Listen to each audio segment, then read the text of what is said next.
once again at this point to be commended. I hope you can see the screen, which is a presentation. You have a paper copy of it on which you can make some notes. I'd like to address two key gas project assertions that are made by Santos and by others, but are not based on any evidence and which subjectively distort the perceived benefits and the costs of the Narrabri gas project. First, I'd like to address the claim that NGP gas will lower prices for New South Wales. This is wrong. The price of gas on the East Coast is set by the price the LNG plants in Queensland are willing to pay to meet their 1,400 petajoules a year of contractual obligations. This was forecast, acknowledged and understood by New South Wales IPART in 2014, subsequently by other commentators, who correctly observed that a partially full LNG train will result in the linkage of the East Coast gas price to the global LNG price, which is itself linked to oil prices. You can see on a plot in the presentation how quickly the LNG netback price and the short-term trading market STTM price rapidly converged after the LNG plants started using gas from the eastern coast. This market dynamic is simple and unarguable, but it's actually rarely acknowledged. Unless there is more gas available than is needed by the LNG plants and for domestic use, the East Coast gas price, the clearing price, is simply set by the alternative market for gas, the price of LNG. Currently, and under any reasonable forecast scenario, the LNG plants will continue to remain undersupplied, and the NGP is simply too small to fill this continuing LNG supply gap, and so it cannot conceivably reduce the price of gas in New South Wales or the East Coast. As the NGP gas volume is inadequate in volume to reduce the price of East Coast gas, which is effectively the same as a homogeneous market on the East Coast, I have detailed in the presentation a number of ways in which the price of gas could be reduced, as this seems to be the goal to which gas consumers and politicians at federal and state level alike are committed. There are two practical ways in which this could be achieved. One or two of the LNG trains in Queensland could be shut in, which would result in the required excess of production over demand, which would reduce domestic gas prices. What do you mean by shut in? Do you mean kept for the domestic market? If an LNG train was shut in, that would free up 200 to 300 petajoules a year for the domestic market. Right. Or if an LNG import terminal is deployed in New South Wales, I happen to think Port Kembla is the best location, that would provide a cap on prices that producers could charge the East Coast gas market. Currently, 1 to 3 year gas contracts in New South Wales, you need to pay $9 to $10 a gigajoule, where the clearing price of Wallumbilla LNG is only $7. We're paying a $2 to $3 premium to the LNG clearing price, and that would actually make an import terminal quite viable. Given time, and all of this is actually set out in detail in the presentation. I can take some questions at the end on the market. It's actually very simple. You've just got a very big buyer that can't be filled, and that sets the price for the market. Secondly, I'd like to address the claims that Narrabri gas has low CO2. The well data in Narrabri, available from 1998 when the first well was drilled up until 2014, the 40 wells and 1,000 samples.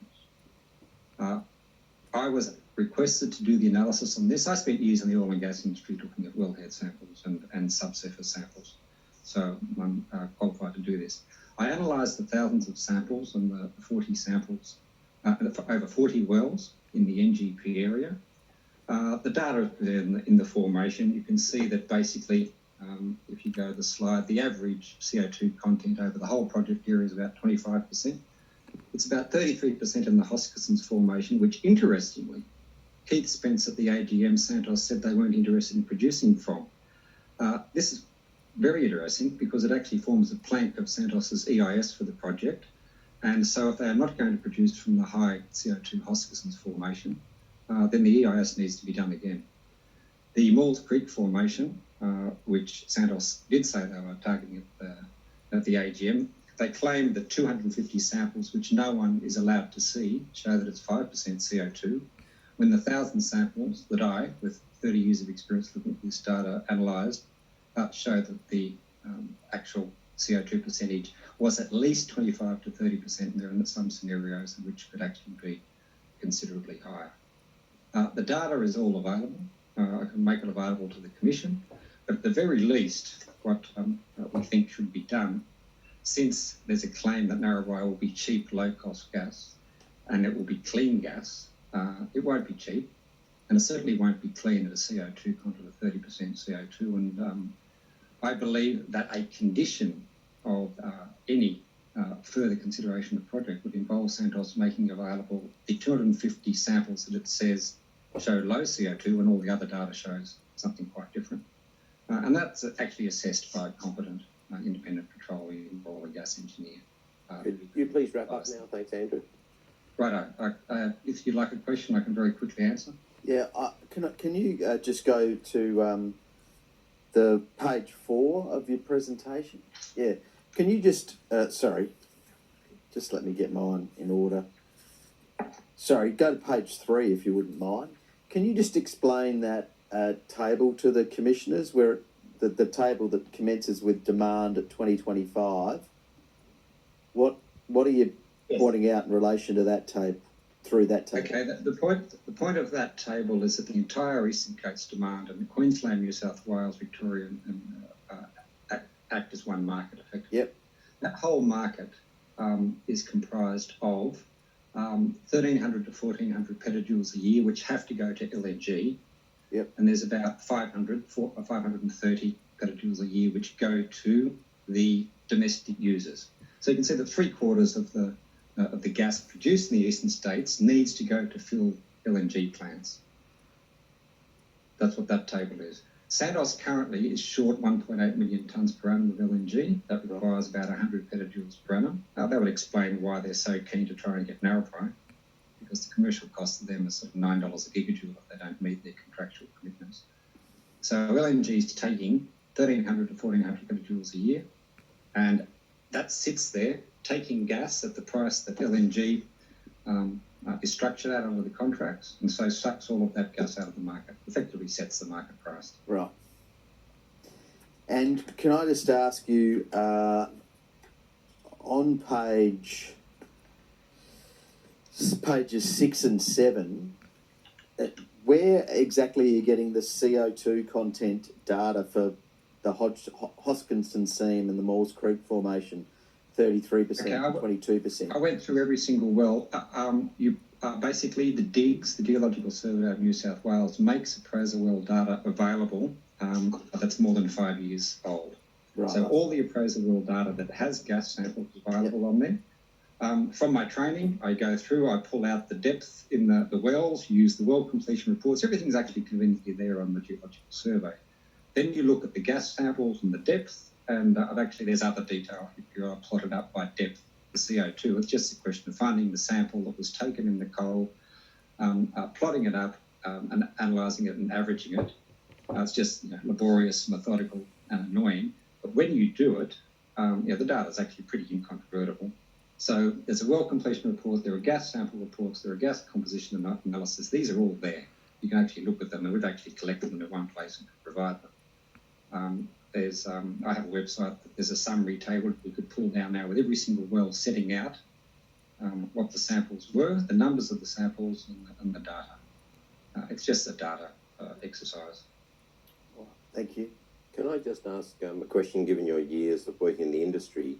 Have you got any comments you'd like to make about what the potential fugitive emissions might be with this project proceeded? Based on the correct use of the correct CO2, which is about 25 to 30%. I think that's being charitable. I think that's being higher. Santos has two cases. They have one in which they use their own gas for fuel. Now, you get into a tail chasing. The higher your CO2, the more fuel you have to use to actually get rid of the CO2, because you have an energy-intensive amine process that does that.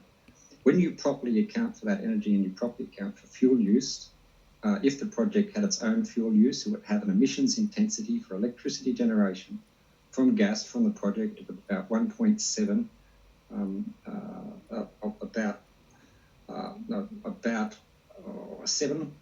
seven to 8, 0.7 to 0.8 tonnes per megawatt hour of electricity.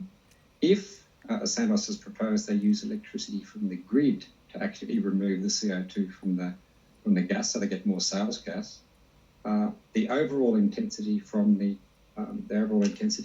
would actually rise up to about 1. That's actually plot on page 5. The emissions intensity, correctly incorporating the CO2, which is actually in the formations, would be exactly the same as coal. There'd be no benefit. You'd be putting about 2 million tonnes of CO2 a year into the atmosphere, because they take the CO2 out of the gas, they put that, remove that and put that up a stack. Then the CO2 goes to a generator, is burnt and puts more CO2 up the stack. When you add those together, you basically get the same as coal emissions.